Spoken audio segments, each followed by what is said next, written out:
Bismillahirrahmanirrahim. Assalamualaikum warahmatullahi wabarakatuh. Alhamdulillahirabbil alamin wa bihi nasta'in ala umurid dunya waddin. Wassalatu wassalamu ala asyrafil anbiya'i wal mursalin wa ala alihi wa ashabihi ajma'in. Amma ba'du. Jamaah sekalian, para ayah bunda, aba dan ummahat yang mencintai Allah dan semoga pula dicintai oleh Allah Subhanahu wa taala. Alhamdulillah, kita bersyukur kepada Allah Subhanahu wa taala yang memudahkan kita untuk bisa mengerjakan amal ketaatan di kesempatan pagi hari ini, setelah Allah Subhanahu wa taala membangunkan kita dari tidur kita yang merupakan kematian yang sementara, sehingga tidak ada salahnya jika kita bersyukur memuji Allah yang telah kembali menghidupkan kita. Alhamdulillahilladzi ahyana ba'dama amatana wa ilaihin nusyur. Kita juga di kesempatan pagi hari ini semakin bersyukur kepada Allah lantaran kita dimudahkan oleh Allah Subhanahu wa taala untuk bisa mengerjakan amalan ibadah yang sangat utama, yaitu sholat subuh di hari Jumat, di hari yang mulia. Dan sebagaimana kita tahu bahwa sholat subuh adalah sholat yang spesial karena penyebutannya dikhususkan oleh Allah Subhanahu wa taala di dalam Al-Qur'an. Allah berfirman di surat Al-Isra, aqimis shalah liduluki syams ila ghasaqil lail wa qur'anal fajr. Kata Allah Subhanahu wa taala, tegakkanlah salat ketika matahari mulai tergelincir. Matahari mulai tergelincir maksudnya di waktu siang. Ila ghasaqil lail, kerjakanlah salat juga di waktu malam. Maksudnya adalah salat maghrib dan salat isya. Wal qur'anal fajr, dan tegakkanlah pula salat yang disebut dengan qur'anal fajr, yaitu salat subuh. Salat subuh diidentikan dengan Al-Quran karena memang disunnahkan untuk membaca surat-surat di dalam salat subuh dengan bacaan surat yang agak panjang. Di dalam ayat ini Allah Subhanahu wa taala sebutkan tegakkanlah salat di waktu siang. Maksudnya adalah salat zuhur dan asar. Zuhur dan asar diwakilkan dengan satu penyebutan. Kemudian Allah juga perintahkan untuk mengerjakan salat isya. Ila ghasaqil lail. Salat maghrib dan isya diwakilkan dengan satu penyebutan, tapi khusus dengan salat subuh dia tidak diwakilkan tapi dikhususkan penyebutannya di dalam ayat ini. Ini menunjukkan kalau salat subuh itu adalah salat yang utama dan salat yang sangat istimewa. Bahkan Allah Subhanahu wa taala berfirman di kalimat yang berikutnya, inna qur'anal fajri kana masyhuda. Sesungguhnya sholat subuh itu disaksikan oleh para malaikat. Apakah sholat zuhur, asar, maghrib, isya tidak disaksikan oleh para malaikat? Tentu saja sholat-sholat tersebut disaksikan oleh para malaikat. Tapi di sini disebutkan secara khusus tentang sholat subuh karena Allah Subhanahu wa taala ingin menegaskan kedudukan dan keagungan sholat subuh ini. Maka kita bersyukur Bapak Ibu sekalian, pagi hari ini kita dimudahkan untuk bisa berkumpul di masjid yang berkah ini dan kita akan kajian bersama. Semoga ini menjadi hari yang berbarokah buat kita karena kita tambatkan awal hari kita dengan mengisi melalui amal-amal ketaatan insyaallah taala. Dan pagi hari ini izinkanlah kami, anak dari Bapak Ibu sekalian, adik dari mas-mas dan mbak-mbak sekalian, untuk berbagi faidah tentang sebuah tema yang sangat menarik, yaitu seni meraih hati anak. Ini insya Allah akan menjadi materi yang bermanfaat buat kita para orang tua dan juga para calon orang tua, termasuk juga para guru dan para pengajar. Bagaimana kita penting sekali untuk meraih dan mendapatkan hati anak, karena dengan mendapatkan hati anak akan memudahkan proses pengajaran dan pendidikan.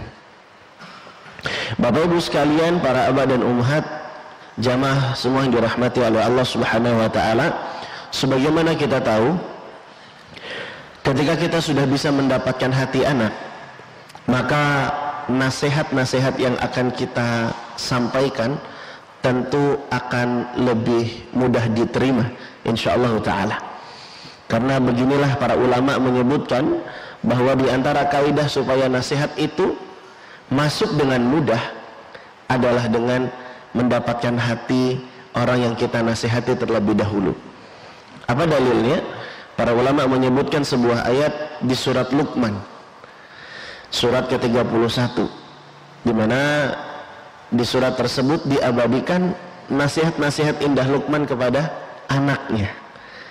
Luqman ini bukan seorang nabi, pendapat yang kuat dia adalah orang soleh, berkulit hitam, berhidung pesek, berambut ikal, dan secara penampilan tidaklah rupawan, tapi namanya diabadikan di dalam Al-Quran, dijadikan sebuah nama surat karena kearifan dan kebijakannya, karena hikmahnya dia di dalam mendidik dan mengajari anak-anaknya. Dan mari kita simak apa nasihat Luqman kepada anaknya. Kata Luqman, ya bunayya la tusyrik billah inna syirka la zulmun azim. Wahai anakku, janganlah engkau berbuat syirik kepada Allah, karena kesyirikan itu merupakan kezaliman yang paling besar. Bapak Ibu sekalian dirahmati oleh Allah, di dalam ayat ini Luqman seolah mengajari kita bagaimana seni di dalam menasihati dan mendidik anak-anak kita. Dan para ulama merumuskan dua kaidah supaya nasihat kita jadi mudah diterima oleh anak-anak kita dari ayat yang berisikan nasihat Luqman kepada anaknya. Dua kaidah itu adalah, yang pertama sentuh hati, yang kedua sentuh akal. Yang pertama apa Pak? Sentuh hati, yang kedua sentuh akal. Dari mana dua kaidah ini bisa didapatkan? Dari nasihatnya Luqman kepada anaknya. Luqman sebelum menyampaikan nasihatnya, Luqman awali dengan sapaan terlebih dahulu. Ya bunayya, wahai anakku. Padahal sejatinya boleh-boleh saja orang tua menasihati anak tanpa harus disapa. Salat sana, boleh-boleh saja, tidak mengapa. Tapi Luqman mencontohkan kita untuk mendapatkan hatinya terlebih dahulu. Wahai anakku. Disebutkan pula bahwa anaknya Luqman ketika dinasihati bukanlah lagi menjadi anak kecil, tapi dia sudah beranjak besar. Namun Luqman tetap menyapa dengan ya bunayya, wahai anakku. Jika kita telisik dalam kaidah bahasa Arab, ya bunayya ini adalah bentuk munada atau sapaan. Kata bunayya sendiri ini berasal dari kata ibnun yang kemudian dibentuk dalam isim tasghir. Apa Pak namanya? Isim tasghir. Nggak apa-apa Pak ya, subuh-subuh biar melek sedikit ya. Isim tasghir. Yang kata para ulama, salah satu makna isim tasghir adalah bimakna tadlil, untuk menunjukkan keakraban, kedekatan dan kehangatan.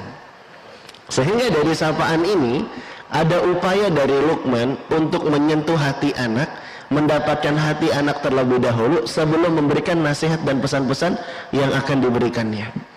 Setelah disapa ya bunayya, setelah disapa wahai anakku, maka kemudian baru Luqman menyampaikan nasihatnya, la tusyrik billah, janganlah engkau berbuat syirik kepada Allah. Ini nasihat dan pesannya. Lalu kemudian Luqman menyentuh akal anaknya. Luqman menyentuh akal dengan menyebutkan alasannya. Kenapa nggak boleh berbuat syirik? Inna syirka la zulmun azim. Karena sesungguhnya kesyirikan itu merupakan kezaliman yang paling besar. Betapa banyak para orang tua melarang anaknya, tapi terlupa untuk memberikan alasannya. Nah, nggak boleh berdiri di atas meja. Kenapa ya? Pokoknya nggak boleh. Orang tua akhirnya kehilangan momen untuk memuaskan logika dan kognisi anaknya. Padahal dengan menyebutkan alasan, anak akan terpuaskan logikanya dan dia akan jadi mengerti mengapa perbuatan tersebut dilarang. Maka Luqman mengajari kita untuk berbuat demikian. Nak, jangan berdiri di atas meja. Kenapa ya? Nanti kalau jatuh dari meja sakit.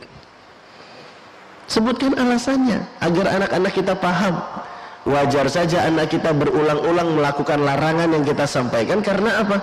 Karena kita tidak menyentuh akalnya, kita tidak menyampaikan alasan kenapa kita menyampaikan larangan tersebut.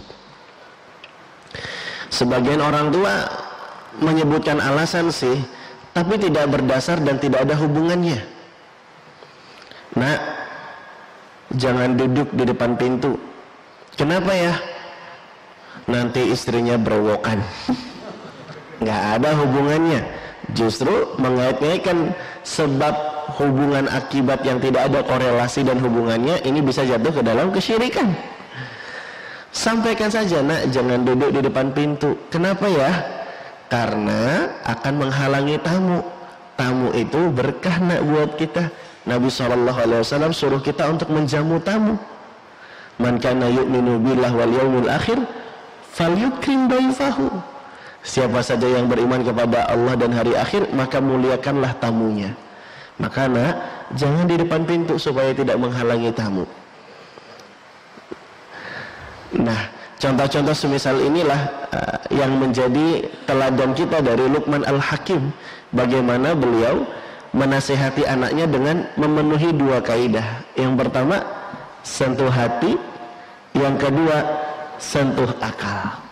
Nah, sekarang di kesempatan kali ini kita akan membahas bagaimana upaya-upaya kita untuk menyentuh hati anak agar nasihat yang kita berikan, pengajaran yang kita sampaikan mudah diterima oleh anak.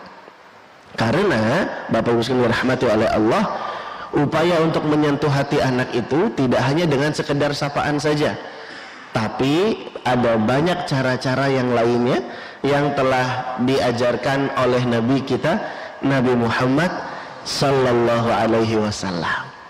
Namun sebelum kita membahas bagaimana contoh-contoh dari Nabi Sallallahu Alaihi Wasallam di dalam menyentuh hati anak-anak, maka sebelumnya kita harus memahami beberapa pijakan-pijakan terlebih dahulu. Pijakan-pijakan ini penting untuk kita sampaikan sebelum kita masuk ke inti materi, agar kita sama-sama satu frekuensi.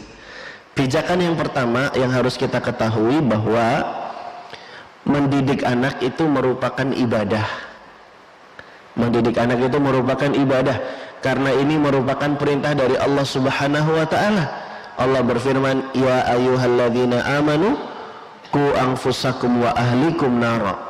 Wahai orang-orang yang beriman, kata Ibnu Mas'ud, kalau ketemu ayat Al-Qur'an diawali dengan seruan ya ayyuhalladzina amanu, wahai orang-orang yang beriman, pasang telinga kalian, pasang hati kalian. Ibnu Mas'ud melanjutkan, karena setelah seruan ya ayyuhalladzina amanu hanya berisi dua kemungkinan. Entah itu berupa perintah yang kalian disuruh untuk mengerjakan, atau itu berupa larangan yang kalian disuruh untuk meninggalkan. Di surat At-Tahrim ayat ke-6 ini Allah firmankan, ya ayyuhalladzina amanu qu anfusakum wa ahlikum nara. Jagalah diri kalian dan keluarga kalian dari api neraka. Bagaimana cara menjaga diri dan keluarga kita dari api neraka? Ali bin Abi Thalib menerangkan caranya. Caranya adalah allimuhum wa addibuhum. Ajarilah keluarga kalian dengan ilmu dan didiklah mereka dengan adab. Secara tidak langsung, berdasarkan firman Allah di surat At-Tahrim ayat ke-6 ini, Allah perintahkan kita untuk mengajari ilmu dan mendidik anak-anak kita, karena ini merupakan kewajiban dari para orang tua. Adapun sekolahnya anak-anak kita, itu merupakan partnernya orang tua. Yang menjadi seseorang yang dibebankan yang paling utama untuk mendidik anak adalah para orang tuanya. Dan karena ini adalah perintah Allah, maka kita katakan mendidik anak itu merupakan ibadah. Dan yang namanya ibadah harusnya bikin kita bahagia. Bapak-bapak ketika membersamai anak bahagia nggak, Pak? Ibu-ibu marah-marah nggak, Bu, ketika didik anak, Bu? Kok nggak jawab? Menyembunyikan keikhlasan ya? Harusnya kalau ini namanya ibadah, mestinya bikin kita jadi bahagia. Kenapa? Karena pada dasarnya yang namanya ibadah itu membahagiakan. Betul tidak Bapak Ibu sekalian? Berzikir bikin hati jadi tenang. Ala bidzikrillah tatmainul qulub. Apalagi salat bikin hati jadi tenang. Makanya Nabi SAW mengatakan kepada Bilal, "Ya Bilal, arihna bis shalah." Wahai Bilal, rehatkan kami, tenangkan kami dengan salat. Masya Allah. Apalagi berpuasa, ini juga ibadah ya, bikin bahagia tidak? Bikin bahagia. Nabi sendiri yang bersabda, lis-shaimi farhatan. Bagi orang yang berpuasa ada dua kebahagiaan. Yang pertama bahagia ketika berbuka, yang kedua bahagia ketika berjumpa dengan Allah Subhanahu wa taala. Jadi pada dasarnya harusnya yang namanya ibadah itu bikin kita bahagia. Maka begitu pula dalam mendidik anak harusnya kita juga bahagia menjalaninya. Dan yang namanya ibadah juga harus ikhlas. Betul tidak Bapak Ibu? Harus ikhlas. Karena banyak sekali orang tua yang mendidik anaknya tidak dibangun dan dilandasi dengan keikhlasan. Dia ajari anaknya hafalan Quran bukan karena pengen membuat anaknya semakin cinta kepada Allah Subhanahu wa taala. Tujuan kita belajar Quran itu untuk apa, Pak? Supaya anak-anak jadi mengenal Rabbnya, kan? Syekh Muhammad At-Tamimi mengatakan, bima arafta rabbaka bi ayatihi wa makhluqatihi. Dengan apa kamu mengenal Rabbmu? Jawabnya dengan ayat-ayatnya dan juga makhluk ciptaannya. Jadi anak kita belajar Quran tujuannya itu supaya makin cinta kepada Allah Subhanahu wa taala. Ini tujuan yang benar. Akan tetapi sebagian orang tua justru mendidik anaknya, menyuruh anaknya hafal Quran supaya nggak kalah saing dengan orang tua yang lainnya. Allahul musta'an. Ada banyak ambisi-ambisi orang tua terhadap anaknya, sehingga karena tidak didasari dengan keikhlasan, ujung-ujungnya jadi tidak bahagia dalam menjalani proses pengajaran kepada anak-anaknya. Padahal sejatinya yang namanya ibadah itu bikin kita bahagia, bikin kita harusnya menjadi ikhlas kepada Allah Subhanahu wa taala. Nah, maka ini pijakan pertama sebelum kita berpanjang lebar menjabarkan tentang bagaimana seni Nabi SAW di dalam mendapatkan hati anak. Maka kita harus yakini terlebih dahulu bahwa mendidik itu merupakan ibadah. Mendidik itu merupakan kewajiban orang tua. Dan kemudian yang kedua yang harus kita yakini juga, untuk bisa mendapatkan hati anak, kita harus yakin dengan pijakan yang kedua ini, yaitu kita harus yakini bahwa yang memiliki dan membolak-balikkan hati adalah Allah Subhanahu wa taala. Hati anak kita ada di jari jemarinya Allah Subhanahu wa taala. Oleh karenanya kita harus banyak berdoa kepada Allah Subhanahu wa taala agar Allah menautkan dan menambatkan hati kita dengan hati anak kita, agar kita sebagai orang tua bisa mendapatkan hati anak-anak kita. Oleh karenanya kita perlu banyak berdoa kepada Allah Subhanahu wa taala. Kemudahan anak kita di dalam menjalani setiap nasihat yang kita berikan, itu semua karena pertolongan Allah Subhanahu wa taala. Ibnu Qayyim rahimahullah mengatakan, anna kullal khair fa asluhu minallah. Segala macam kebaikan itu asalnya dari Allah. Termasuk anak-anak kita mudah menerima nasihat, mudah kalau diperintah, nurut kalau disuruh ibadah, nggak suka membantah. Ini semua merupakan hidayah dan taufik dari Allah Subhanahu wa taala. Maka ketika kita meyakini pijakan yang kedua ini, kita sadari bahwa yang membolak-balikan hati itu adalah Allah, maka kita sebagai orang tua, sebagai pendidik dan pengajar harus banyak-banyak berdoa kepada Allah Subhanahu wa taala. Lalu kemudian kita sebagai orang tua juga penting sekali untuk memperbaiki hubungan kita dengan Allah Subhanahu wa taala. Karena maksiat yang kita kerjakan itu punya dampak dan pengaruh terhadap keluarga kita, termasuk terhadap anak-anak kita. Ada salah seorang ulama mengatakan, karena satu dosa aku melihat pengaruh buruk pada istriku, pada keluargaku, dan pada hewan tungganganku. Jadi sebelum terburu-buru menuduh anak kita sulit sekali diperintah, ada baiknya kita berkaca terlebih dahulu. Jangan-jangan anak kita seperti ini lantaran karena dosa-dosa dan maksiat yang pernah kita lakukan sebelumnya. Oleh karenanya, untuk mendapatkan hati anak, untuk memperbaiki hubungan kita dengan anak, penting kiranya para orang tua untuk memperbaiki hubungannya dengan Allah Subhanahu wa taala. Karena Abdullah bin Aun salah seorang ulama pernah menuturkan sebuah nasihat yang sangat indah sekali. Kata beliau, man aslaha ma bainahu wa bainallah. Mau diulang Pak? Kayaknya lagi dicatat nih, mau jadi status WA ya. Man aslaha ma bainahu wa bainallah. Sudah? Aslahallahu ma bainahu wa bainan nas. Abdullah bin Aun mengatakan, man aslaha ma bainahu wa bainallah, aslahallahu ma bainahu wa bainan nas. Siapa saja yang memperbaiki hubungannya dengan Allah, maka Allah akan memperbaiki hubungannya dengan manusia yang lainnya. Dan anak kita juga manusia, istri kita juga manusia.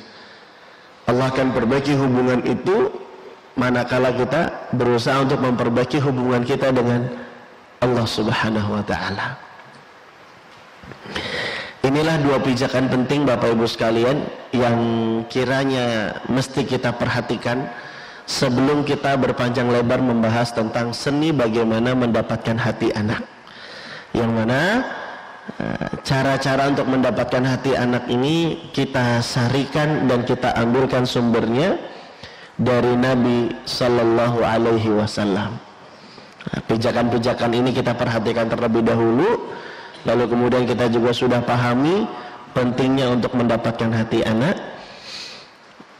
Maka sekarang saatnya mari kita belajar bagaimana cara Nabi Sallallahu Alaihi Wasallam untuk mendapatkan hati anak-anak.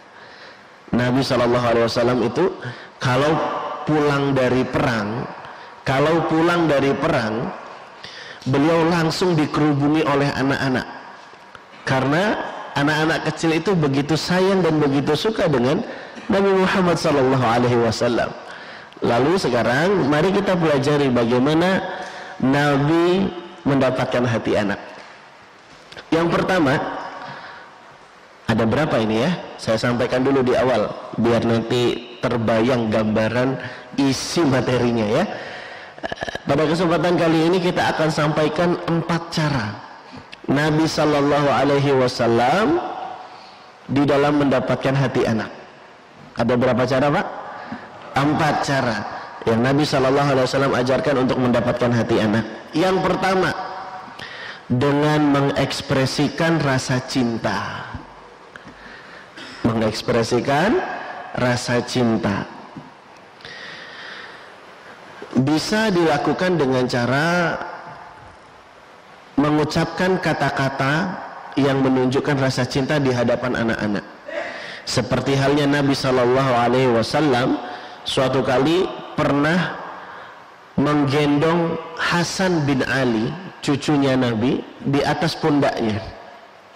Lalu kemudian Nabi Sallallahu Alaihi Wasallam mengucapkan, Allahumma inni uhibbuhu fa'ahibbahu.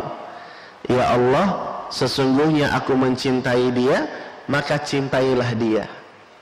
Masya Allah. Banyak orang tua, apalagi bapak-bapak, masih berat sekali mengucapkan, ayah sayang kamu loh nak, ayah cinta kamu loh nak. Tapi Nabi SAW menaruh Hasan di pundaknya, lalu tidak sungkan Nabi katakan di dalam doanya bahkan, Allahumma inni uhibbuhu fa'ahibbahu. Bagaimana perasaan Hasan tidak melayang ya, ketika Nabi manusia pilihan mengungkapkan rasa cintanya kepada dirinya. Masya Allah. Bahkan tidak tanggung-tanggung Nabi SAW sampai-sampai menyuruh para sahabatnya untuk mencintai Hasan. Apa kata Nabi? Man ahabbani falyuhibba hadzaini. Siapa yang cinta kepada diriku, kata Nabi, beliau berkata kepada para sahabatnya, siapa yang mencintai diriku, kata Nabi, maka cintailah dua cucuku ini. Salah satunya siapa? Hasan bin Ali. Ini menunjukkan agar kita tidak sungkan untuk menyampaikan rasa cinta kita kepada anak.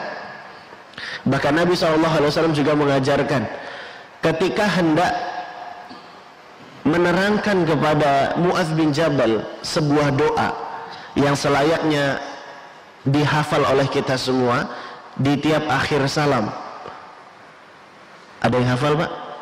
Doa yang dimaksud? Allahumma inni a'udzubika minal khubuthi wal. Itu masuk WC Pak, harus konsentrasi Pak. Itu bukan yang itu doanya Pak. Yang mana doanya? Allahumma a'inni ala dzikrika wa syukrika wa husni ibadatika. Doa yang semua kita insya Allah familiar dengannya.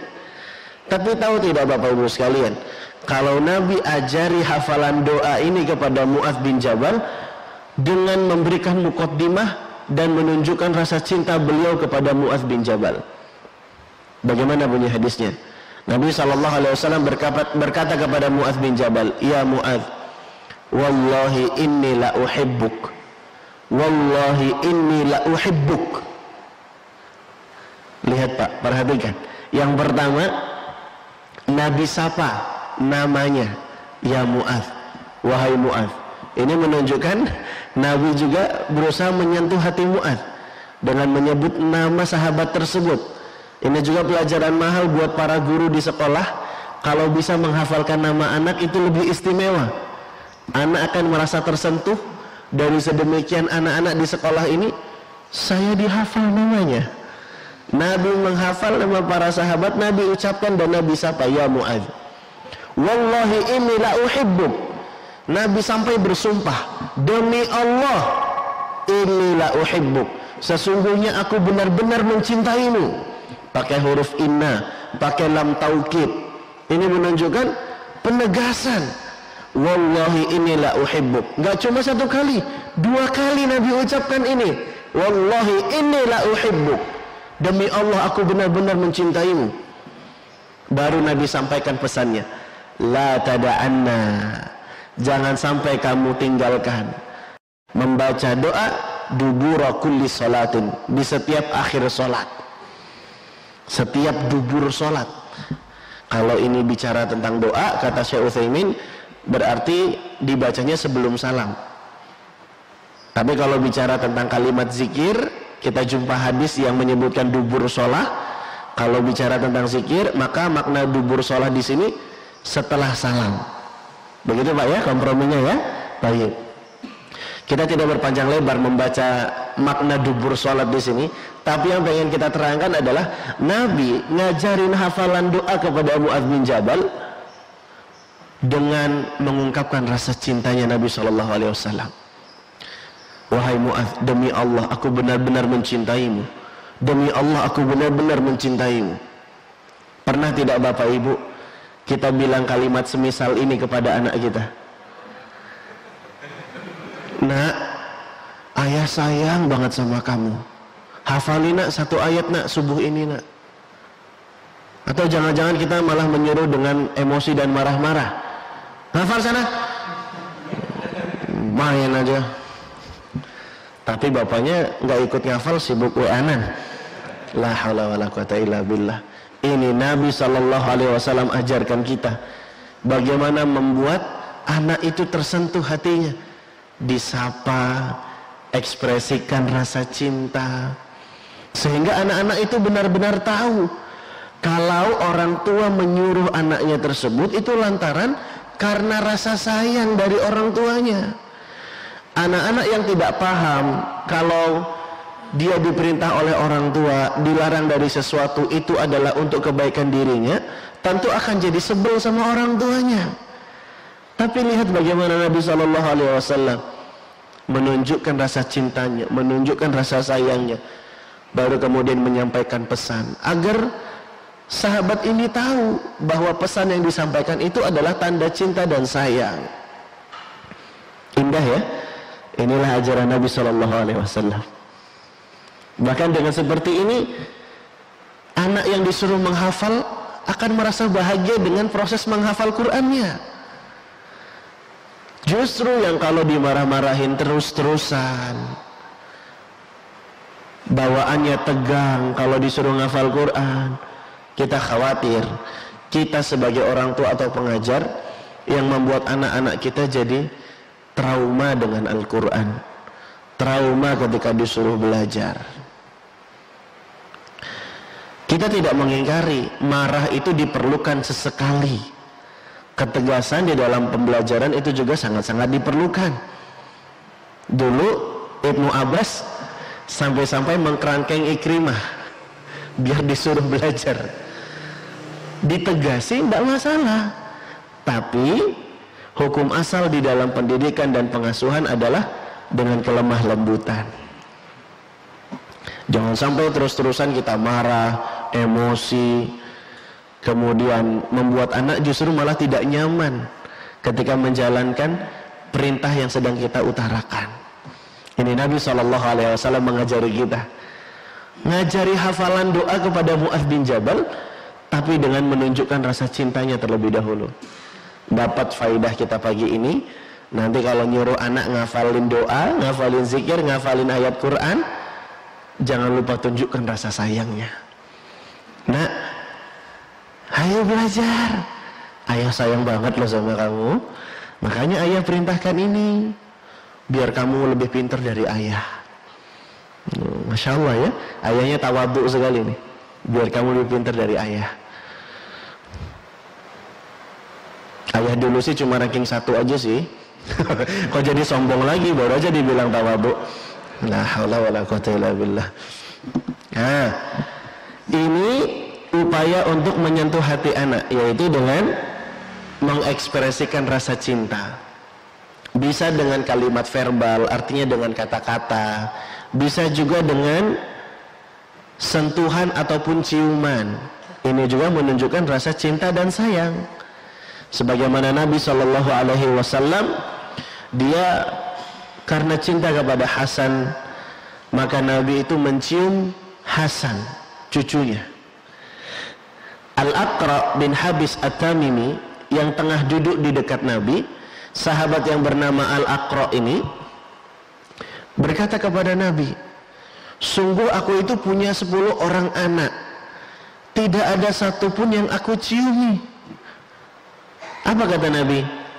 Man la yarham la yurham. Siapa yang tidak menyayangi, maka dia tidak akan disayangi. Ekspresi rasa cinta dan sayang selain dengan kata-kata kita tunjukkan, bisa juga dengan ciuman kepada anak. Dalam berbagai riwayat di dalam kitab Al-Ihtifal bi Ahkam wa Adabil Atfal dijelaskan kalau Nabi pernah mencium pipi, Nabi pernah mencium pusar. Bahkan Nabi pernah memasukkan mulut Nabi ke mulut anak kecil yang sedang terbuka, gitu ya. Nah, ini menunjukkan bagaimana Nabi SAW sudah terangkan itu dengan detail kepada kita semua. Dengan ciuman, bisa juga dengan sentuhan. Nabi SAW memberikan nasihat kepada Ibnu Umar radhiyallahu anhuma. Apalagi kalau anak kita sudah beranjak besar, usia remaja, sentuhan-sentuhan ini sangat diperlukan, Pak. Membuat mereka nyaman dengan kita, membuat mereka percaya dengan kita. Nabi SAW sebelum memberikan nasihat kepada Ibnu Umar, Nabi sentuh pundaknya. Biarkan Ibnu Umar sendiri yang bercerita kepada kita. Kata Ibnu Umar, akhadha Rasulullah SAW bimankibi. Rasulullah SAW memegang pundakku. Lantas kemudian beliau menasihati dengan berkata, kun fit dunya ka'annaka gharibun aw abiru sabil. Jadilah engkau di dunia seakan-akan seperti orang asing atau seperti orang yang sedang menempuh perjalanan atau musafir. Kata para ulama, diantaranya Syekh Saleh Al-Syekh, ketika mensyarah hadis ini beliau terangkan bahwa usianya Ibnu Umar kala itu sekitar 12 tahun. Dan Nabi sentuh pundaknya Ibnu Umar. Lalu kemudian karena Nabi tahu ini usianya sudah cukup matang cara berpikirnya, maka Nabi kemudian memberikan nasihat dengan merangsang logikanya. Nabi pakai analogi dan perumpamaan. Hebatnya Nabi SAW dalam mendidik dan mengajar. Karena dia tahu Ibnu Umar bukan anak kecil lagi, Nabi pakai perumpamaan. Kun fit dunya ka'annaka gharibun aw abiru sabil. Jadilah engkau di dunia seperti orang asing atau orang yang sedang menempuh perjalanan. Masya Allah ya, indah sekali nasihat Nabi SAW. Apalagi kalau kita punya anak remaja nih Bapak Ibu, jangan lupa untuk memberikan sentuhan. Pegang pundaknya, sentuh dada anak laki-laki kita. Seperti Nabi pernah menepuk dadanya Ali bin Abi Thalib. Ketika itu Ali diutus ke Yaman, tapi Ali bin Abi Thalib minder. Karena mau jadi hakim di sana, mau jadi orang alim di sana yang memberikan keputusan hukum dan lain sebagainya. Tapi Nabi hibur Ali dan tepuk dadanya. Masya Allah. Sentuhan-sentuhan semacam ini sudah mulai jarang orang tua lakukan di masa-masa sekarang. Apalagi di masa usia 7 tahun yang ketiga, itu kan masa-masa anak dianggap menjadi sahabat ya. Nah, sehingga rangkul pundaknya, kita tepuk pundaknya, ini akan memberikan rasa kedekatan pada diri anak. Nah, ini diantara upaya kita untuk menyentuh hati anak, meraih hati anak adalah dengan mengekspresikan rasa cinta. Setiap orang mesti mencintai anaknya, tapi tidak semua orang tua pandai mengungkapkan rasa cintanya. Banyak yang malu, banyak yang ragu, banyak yang sungkan. Nabi SAW mengajarkan kita tidak sungkan untuk mencium anak, tidak sungkan mengungkapkan rasa cinta. Jangan gengsi Pak, karena hal itulah yang akan membuat anak jadi terkenang. Hal itulah yang akan membuat anak jadi berkesan.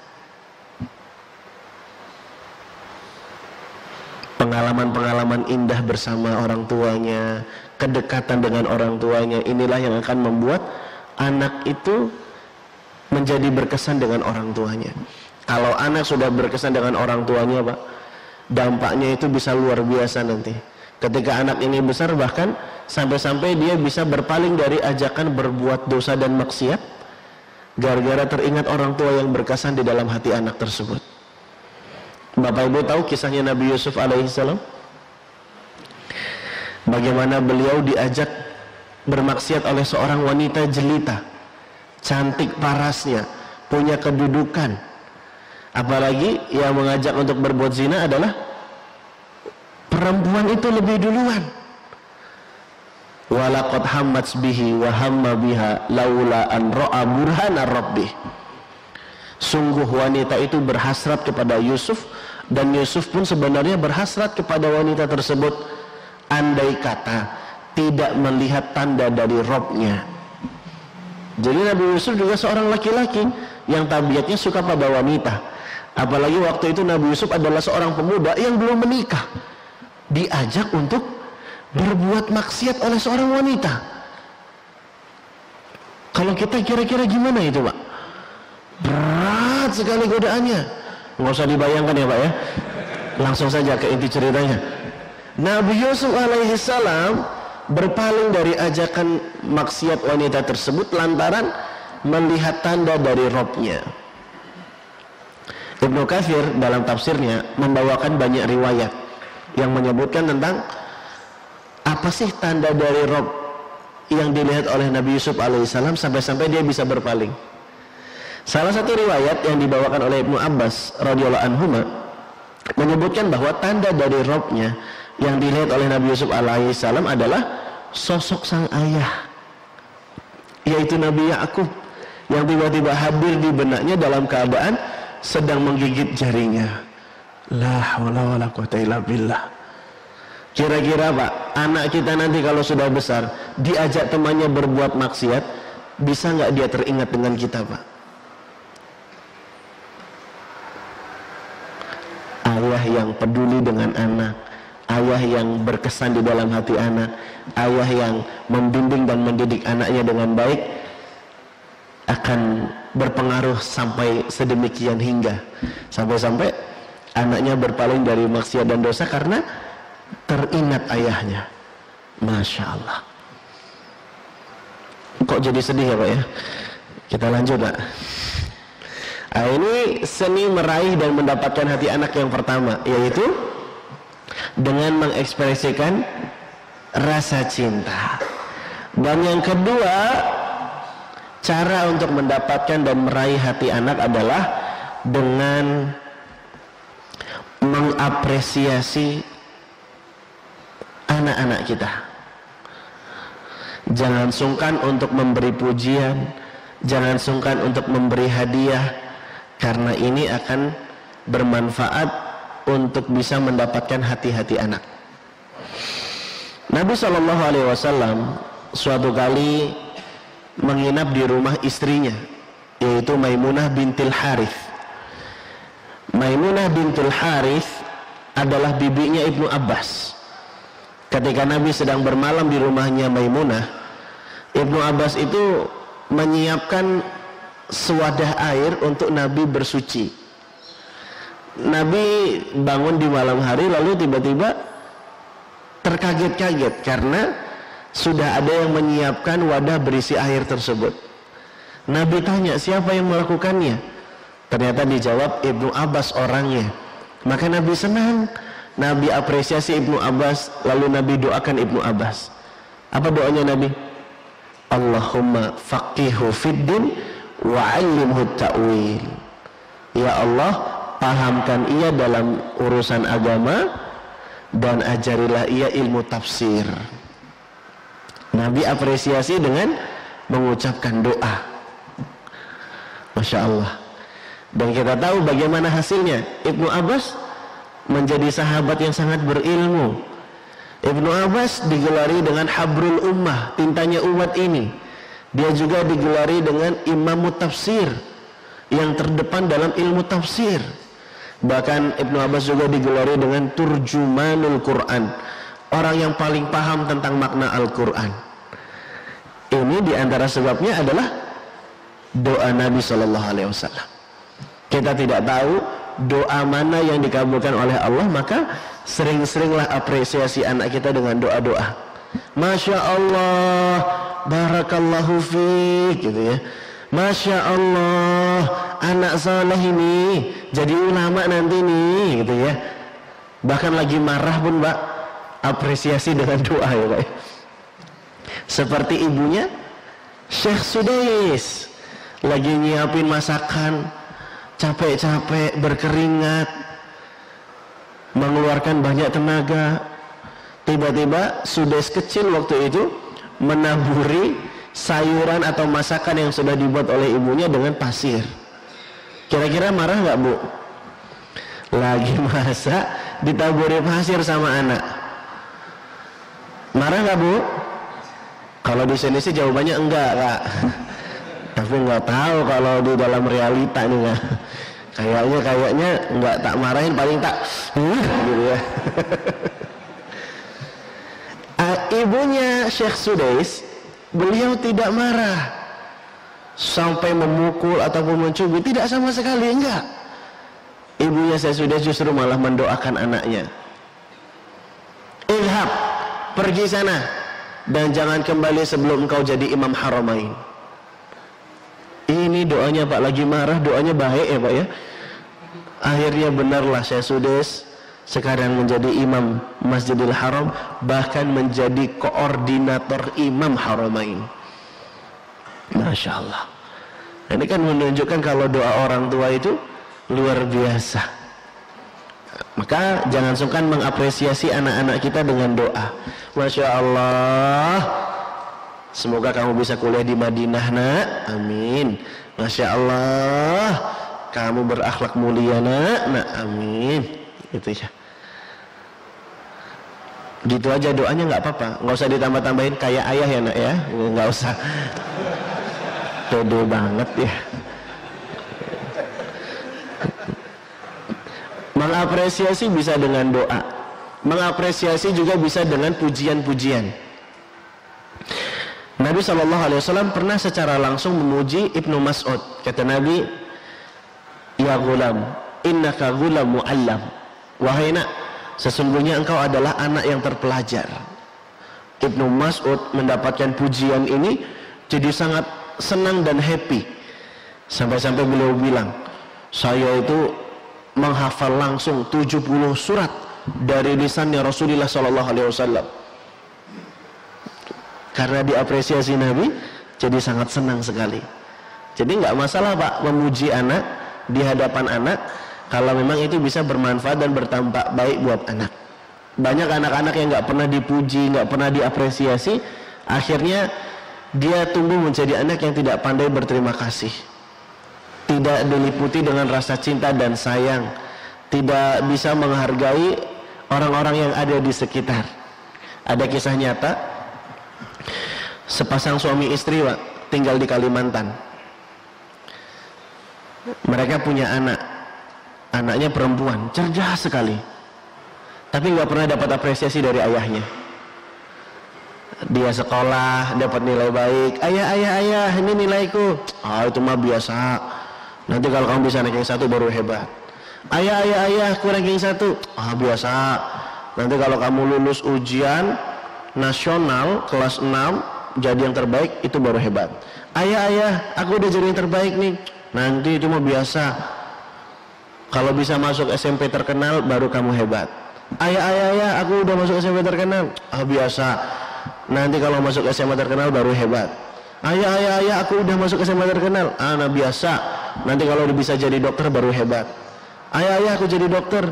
Biasa. Nanti kalau jadi spesialis baru hebat. Begitu seterusnya. Ayahnya nggak pernah memberi apresiasi, tapi justru malah menantang anaknya untuk lebih hebat lagi. Memacu seperti ini, memotivasi anak untuk berbuat lebih hebat lagi, tentu adalah sebuah perkara yang baik. Tapi jangan sungkan dan jangan lupa untuk memberikan apresiasi. Ternyata anak perempuan ini yang dididik tanpa adanya apresiasi seperti ini berdampak dengan hubungan rumah tangga dengan suaminya. Suaminya curhat ke seorang psikolog karena si istri ini nggak pernah mengucapkan terima kasih sama sekali kepada suaminya. Karena apa? Karena diasuh dan dibesarkan tanpa apresiasi. Akhirnya suami tersebut pun disarankan oleh psikolog itu untuk sering-sering menyampaikan apresiasi kepada istri tersebut, biar istri itu terbiasa mendengarnya dan terbiasa juga untuk melakukannya. Akhirnya jadi sering dipuji, jadi sering dikasih surprise gitu ya, dikasih hadiah, Masya Allah. Akhirnya sekarang sudah mulai berangsur membaik dan sudah bisa bilang terima kasih, sudah bisa mengapresiasi. Anak-anak memang kalau kita paksa dan kita pacu seperti itu, mereka akan bisa melejitkan potensinya Pak. Tapi kalau nggak diapresiasi, hatinya kosong dan hampa. Maka jangan sungkan untuk memberi apresiasi anak. Pencapaian anak yang bagi kita terlihat sederhana, ternyata bagi anak-anak itu adalah sesuatu yang besar Pak. Oleh karenanya penting bagi kita untuk mengapresiasi anak-anak kita. Dengan begitu anak-anak kita akan merasa kalau kita itu hadir dan ada untuk mendukung tumbuh kembang mereka. Jadi jangan sungkan memberi apresiasi. Kalau ngasih hadiah boleh nggak? Jawabannya boleh. Dulu para ulama salafus saleh pun mencontohkan demikian. Zubayd al-Ayami, dia adalah seorang muadzin ya. Dia punya kebiasaan membeli kacang seharga 5 dirham. Lalu dia bagi-bagikan kepada anak-anak yang sholat berjamaah. Jadi boleh tidak kasih hadiah? Boleh. Bahkan Aisyah radhiyallahu anha menghadiahi makanan semacam manis-manisan seperti itu kepada anak-anak kutab yang semangat untuk mengerjakan sholat. Jadi memberi hadiah itu boleh tidak? Jawabannya boleh. Cuma ada kaidah-kaidahnya. Apa kaidahnya? Yang pertama, jangan terlalu sering. Karena kathratul imsas tumitul ikhsas. Banyaknya intensitas mematikan sensitivitas. Terlalu sering kasih hadiah, nanti hadiahnya jadi tidak bermakna dan tidak berkesan buat anak. Lalu kemudian supaya anak itu tidak semangat hanya karena hadiah, penting orang tua sounding atau menyampaikan semacam kaidah-kaidah penting pada diri anak saat memberi hadiah. Semisal, nak, hadiah dari ayah ini gak seberapa loh nak. Nanti hadiah yang paling spesial dan paling utama adalah dari Allah Subhanahu wa ta'ala. Orang-orang yang berbuat baik, ada balasan yang terbaik, ada hadiah yang terbaik dari Allah, yaitu surga. Lilladzina ahsanul husna wa ziyadah. Bagi orang-orang yang berbuat baik, ada balasan terbaik, yaitu surga dan tambahan kenikmatan di surga, yakni bisa melihat wajah Allah Subhanahu wa ta'ala. Nah, disampaikan kalimat-kalimat semacam ini, Pak, supaya hadiahnya tidak jadi candu. Jadi nak, hadiah ini jangan jadi alasan utama kamu beribadah.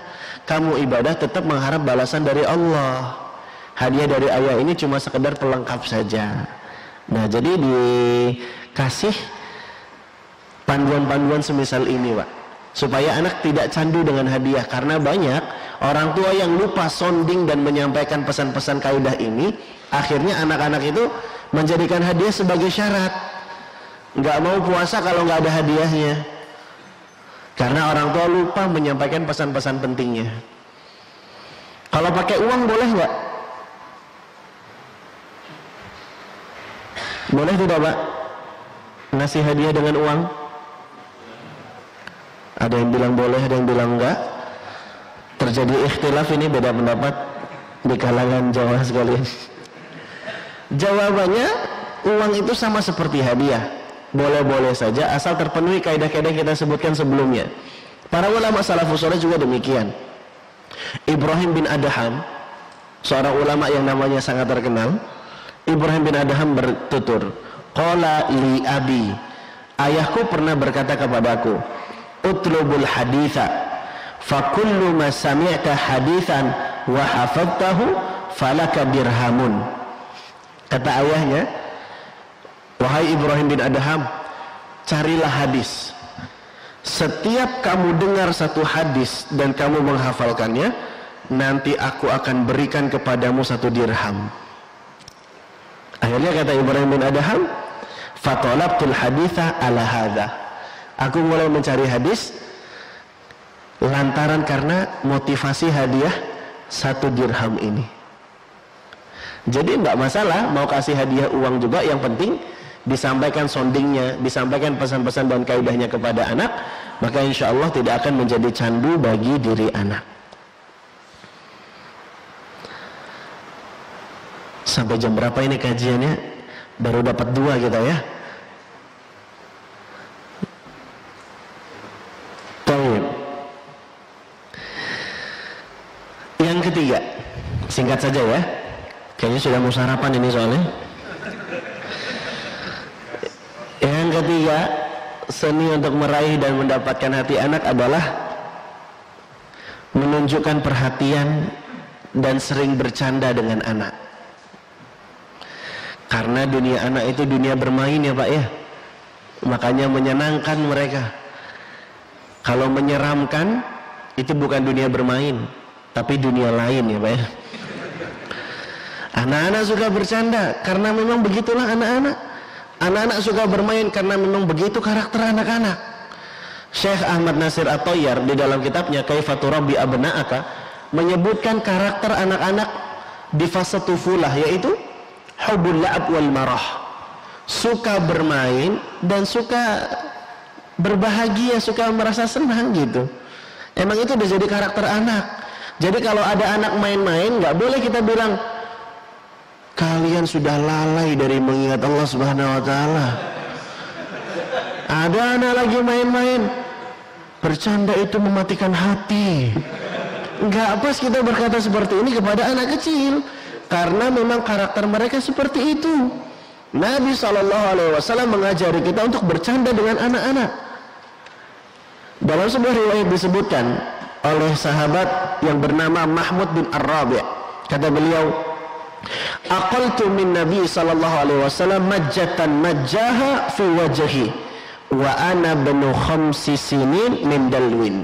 Kata Mahmud bin Ar-Rabi', yang aku ingat dari Nabi SAW, beliau itu pernah menyemburkan air dari mulutnya ke wajahku, yang mana air itu beliau ambil dari ember. Jadi air dari ember diambil Nabi, ditaruh di mulut, lalu disemburkan kepada Mahmud bin Ar-Rabi'. Ini bercanda dengan anak. Nabi sampai sebegitunya bercanda dengan anak, dan ini menunjukkan kedekatan antara Nabi SAW dengan Mahmud bin Ar-Rabi'. Zaid bin Thabit itu adalah orang yang paling tegas, sangat berwibawa kalau di hadapan masyarakat. Tapi kalau di keluarga, beliau menjadi orang yang sangat lucu, suka bercanda dengan keluarganya. Jangan kebalik. Sama masyarakat kita bercanda, ramah, wajahnya berseri-seri, santun, berakhlak mulia, tapi giliran sama keluarga kasar dan suka marah-marah. Nabi SAW mencontohkan kita terhadap anak-anak bercanda, menyemburkan air. Tapi ini nggak bisa kita terapkan di sembarang tempat dan waktu ya Pak ya. Ini dari Kak Erlan faedahnya, bercanda dengan anak-anak menyemburkan air ke depan Masjid Samsul Huda. Siapkan gayung, ada anak-anak lewat main sepeda. Jangan Pak ya, jadi fitnah buat dakwah. Itu loh bapak-bapak yang jenggotan itu loh, nyembur-nyembur air. Nah, ini tentu diterapkan bercanda yang semisal ini dengan anak kita sendiri, nggak masalah ya Pak ya. Nabi SAW pernah mencontohkan demikian. Jadi jangan sungkan bercanda dengan anak, dan jangan sungkan juga untuk care, perhatian dengan anak. Nabi SAW suatu kali pernah melihat ada seorang anak yang biasa bercanda dengan dirinya, terlihat sedang sedih anak tersebut. Nama anak itu adalah Abu Umair.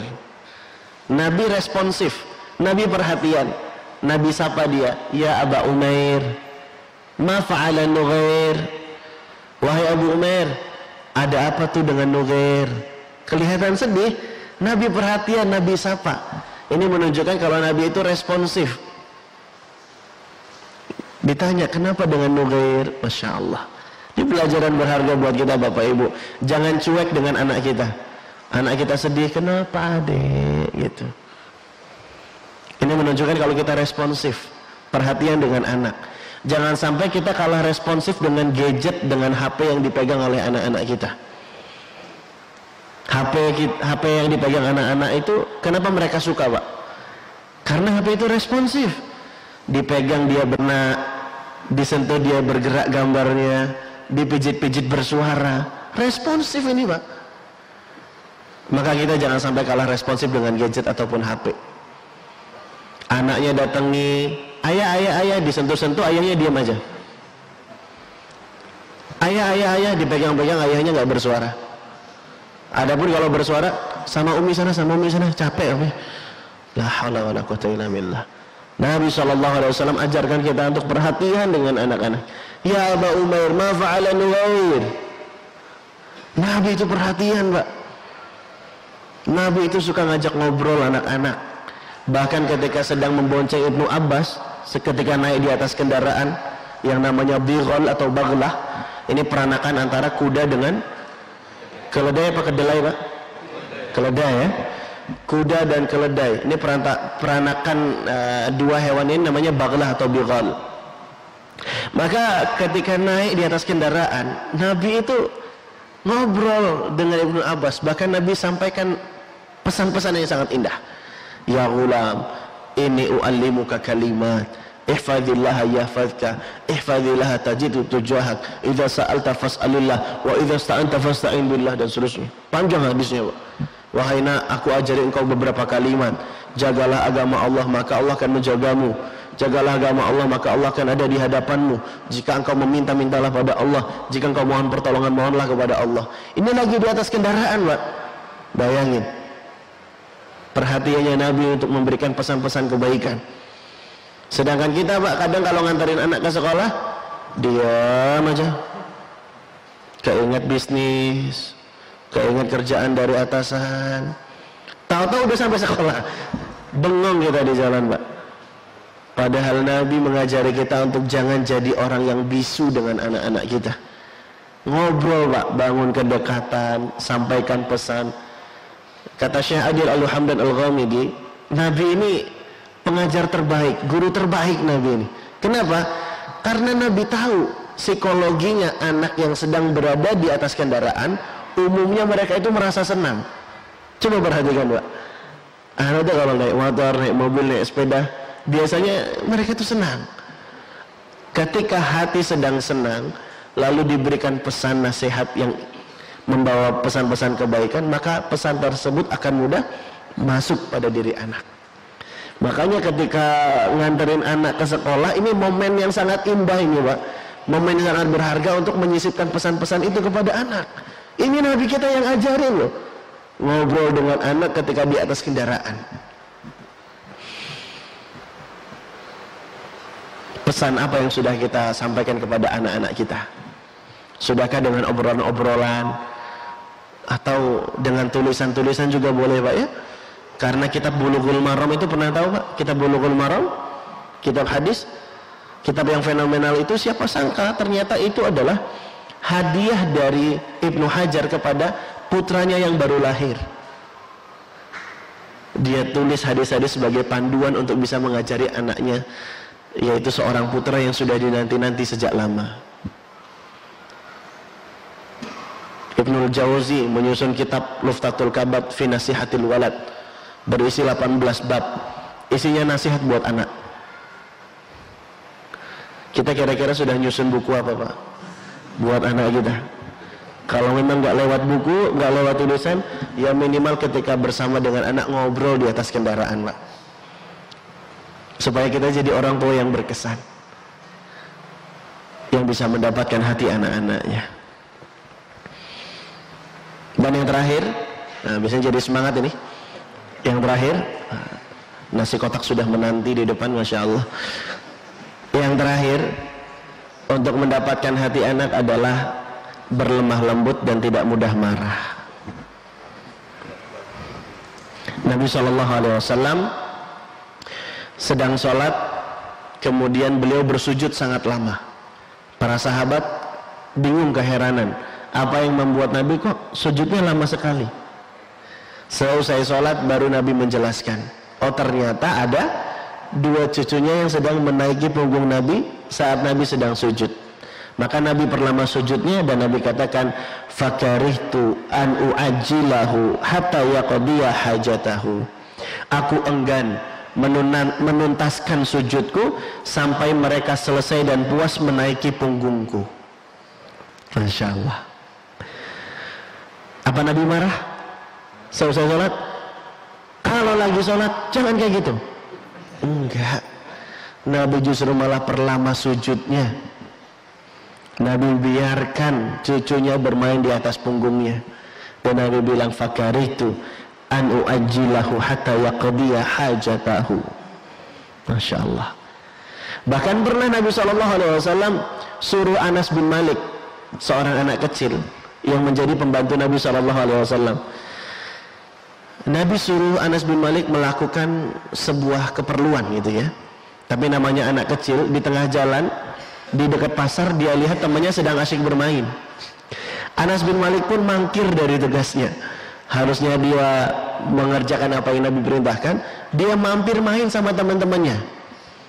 Kira-kira bapak-bapak, ibu-ibu, kalau ngelihat anak lagi disuruh ke warung, malah main bola, main bal-balan, kira-kira emosi nggak Pak? Kalau di sini sih jawabannya enggak. Tapi nggak tahu nih Kak Erlan, kalau di dunia nyatanya gimana nih kejadiannya? Nabi SAW yang sudah menanti-nanti Anas bin Malik sejak lama kok nggak kunjung datang, maka Nabi kemudian mendatangi dan menghampiri Anas bin Malik. Nabi jimpit bajunya dari belakang, Nabi tersenyum. Lalu Nabi berkata, "Ya Unais, dhahabta haitsu ma amartuka?" Wahai Anas, kamu sudah mengerjakan belum apa yang aku perintahkan? Kata Anas, "Sa'adhabu ya Rasulullah." Saya berangkat wahai Nabi, saya berangkat ini wahai Nabi gitu. Dan ini pelajaran berharga. Kalau nggak perlu marah, ngapain harus marah? Kalau semisal mengingatkan dengan pelan, anak sudah paham, kenapa harus dibimbui dengan urat yang kelihatan, suara yang meninggi? Karena inilah teladan dari Nabi untuk berlemah lembut dan tidak mudah marah.